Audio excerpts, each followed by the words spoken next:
This man only got 12 years. Just like that, he destroyed a little girl's life. She'll have to live with a urine bag for the rest of her life. The girl returns to school, but the sounds from the urine bag make it impossible for her to feel calm. Her classmates follow behind her, silently watching over her. When she passes the alley where the nightmare happened, fear stops her in her tracks, but when she turns around and sees her classmates behind her, along with that cartoon character, a smile appears on her face. She takes her mom's hand and walks toward school. Inside the costume is the girl's father.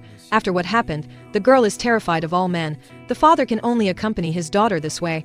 After escorting his daughter to school, the father, drenched in sweat, finds the principal. He asks the principal to help look after his daughter. Only after the principal nods in agreement does he leave with some peace of mind. To protect his daughter, the father secretly takes her to and from school every day, but his daughter eventually discovers him. A classmate asks if this is her new friend. The girl nods with a smile. Watching the costume's clumsy movements, the girl doesn't ask questions. She already knows in her heart.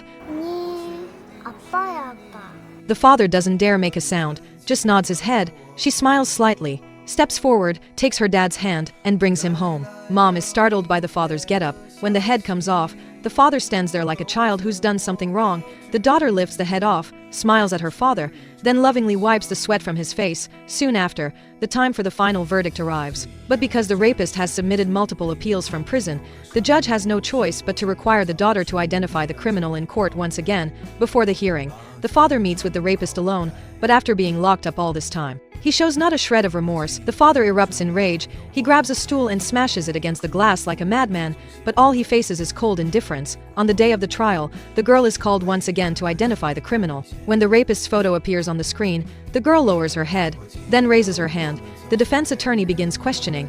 Every question stabs at the girl's heart. The lawyer asks the girl if the attacker smelled of alcohol that day. This question plunges the girl back into painful memories, but she still answers truthfully. When the rapist takes the stand, he bows to everyone with a fake expression on his face. Then, when confronted with the prosecution's charges, the rapist still firmly denies everything. His defense lawyer produces an alcohol intoxication report, proving the criminal was in a state of drunkenness at the time. The rapist takes the opportunity to cry injustice to the judge. The trial ends. The rapist is sentenced to only 12 years in prison, and the victim's claim for compensation is rejected. Hearing this verdict, everyone in the courtroom erupts in anger.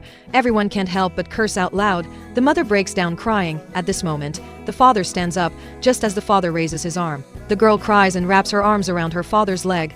Looking at his daughter, the father, who stops himself, starts crying too. In the end, he picks up his daughter and walks out.